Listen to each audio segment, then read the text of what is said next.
भूतिया रावण और खून की बारिश। नवरात्रि शुरू होने के पहले दिन से सीतागंज गांव में दिन रात भयंकर बारिश हो रही थी, जिसके चलते गांव के गरीब शिल्पकार परेशान थे। तभी दिवाकर अपनी झोपड़ी में से ताकते हुए कहता है, पता नहीं ये बारिश कब थमेगी। दशहरा आने वाला है और अभी तक हमने रावण के पुतले बनाने शुरू भी नहीं किए। पूरे गांव के लोगों को आसमान से हो रही बारिश एकदम साधारण नजर आ रही थी, लेकिन वो कोई आम बारिश नहीं बल्कि लाल खूनी बारिश हो रही थी। आखिर क्या कहर बीतने वाला है सीतागंज गांव में।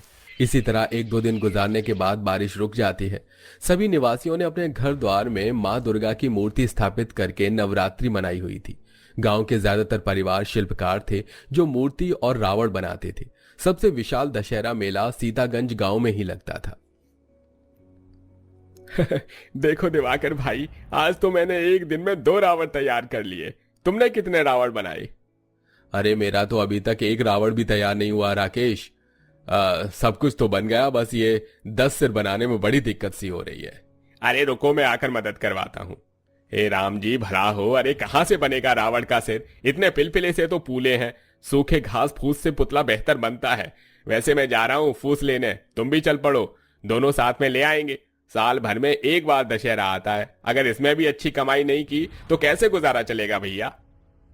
ऐसी बातें करते हुए दोनों दोस्त जाने के लिए मन बनाते हैं। तभी झोपड़ी में से दिवाकर की पत्नी कंचन पुकारती है, अजी सुनते हो, आटे का व्रत वाला हलवा बनाया है, खाकर जाओ जहाँ जाना है।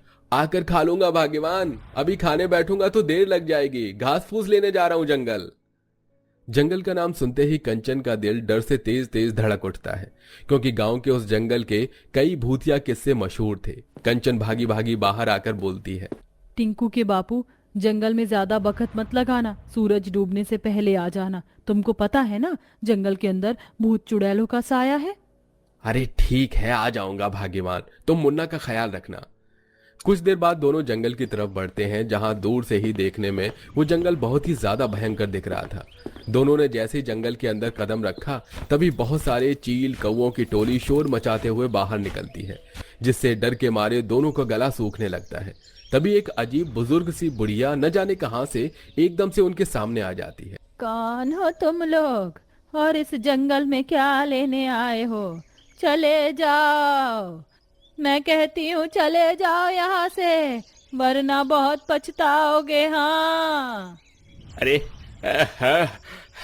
अरे ओ अम्मा, हमको जंगल से घास चाहिए रावण के पुतले बनाने के लिए। हमें ले लेने दो, फिर हम चले जाएंगे। मैंने कहा ना, चले जाओ। दोनों बुढ़िया की बात को अनसुना करके आगे बढ़ जाते हैं। इन दोनों ने इस जंगल में कदम रख के केवल अपनी मौत को दावत नहीं दी, बल्कि पूरे गांव को खतरे में डाल दिया है। ऐसा बोलते हुए वो बुढ़िया जमीन से कान लगाकर कुछ सुनने लगती है।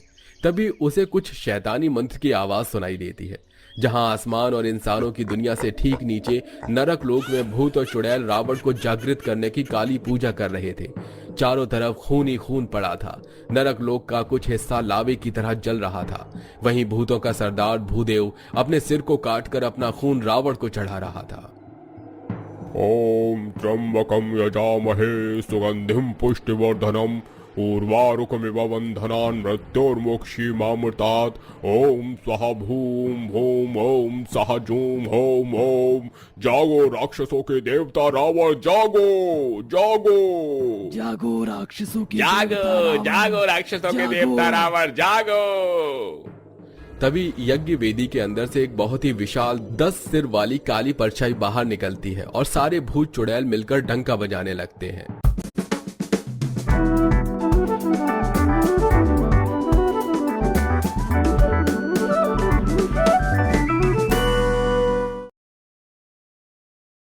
डंका बजाने लगते हैं।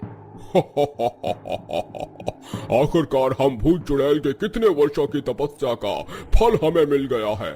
हम राक्षसों के देवता रावण को जागृत करने में सफल हुए। हाँ सरदार, इस बार सीतागंज गांव वाले खूनी दशहरा देखेंगे। चुड़ैल ऐसा बोल ही रही होती है, तब एक 3 आंखों वाला भूतिया बच्चा जिसका नाम पकिया होता है, हाथों में गोश्त का टुकड़ा लेकर आता है। माँ, मेरे शरीर से बहुत गंदी बदबू आ रही है। देखो, मेरा शरीर सड़ रहा है। हमारे नरक लोक पे बारिश भी नहीं होती। मुझको बारिश में नहाना है, और तुमने मुझको वादा भी किया था कि इस बार मुझको दशहरा मेला दिखाने दुनिया इंसानों की दुनिया में ले चलोगे। हाँ मेरे लाल, तू चिंता मत कर, इस बार हम सारे भूत चुड़ैल चलेंगे। तभी 10 सिर वाला वो काली परछाई बोलता है। तुम लोगों ने मुझे जागृत तो कर दिया, लेकिन अभी मेरी शक्तियां कमजोर हैं। लेकिन दशहरे के दिन मेरी शक्तियां सबसे ताकतवर होंगी। जोर जोर से हंसते हुए रावण की काली परछाई धरती को चीरते हुए सीतागंज गांव में भटकने लगती है, जहां गांव के सारे पुरुष रावण के विशाल बड़े बड़े पुतले बना रहे थे। देखते देखते रात ढल जाती है, जिसके बाद सब काम रोक कर अपने अपने झोपड़ियों में जाकर सो जाते हैं। तभी जैसे ही रात के 12 बजते हैं तो सीतागंज गांव का पूरा माहौल बदल जाता है। भयंकर तूफान उठता है, जिसके साथ आसमान एकदम काला हो जाता है और बारिश शुरू हो जाती है। तभी रावण राकेश के बनाए सबसे विशाल पुतले में समा जाता है और देखते ही देखते पुतले के 10 सिर की आंखें एकदम से लाल हो जाती हैं और बारिश होती देखकर बच्चा टिंकू बाहर आता है। हुरे, कितनी अच्छी बारिश हो रही है। अब तो मैं बारिश में भीगूंगा। बच्चा बाहर आकर जोर जोर से बारिश के पानी में उछल कूद मचाने लगता है। तभी बारिश की बूंद का रंग बदलकर लाल हो जाता है और खूनी बारिश होने लगती है। बच्चा बुरी तरह से डर जाता है। खून, खून, माँ, पिताजी, बचाओ, बचाओ, मुझको बचाओ। तभी आवाज सुनकर राकेश, तुलसी दौड़े दौड़े आते हैं।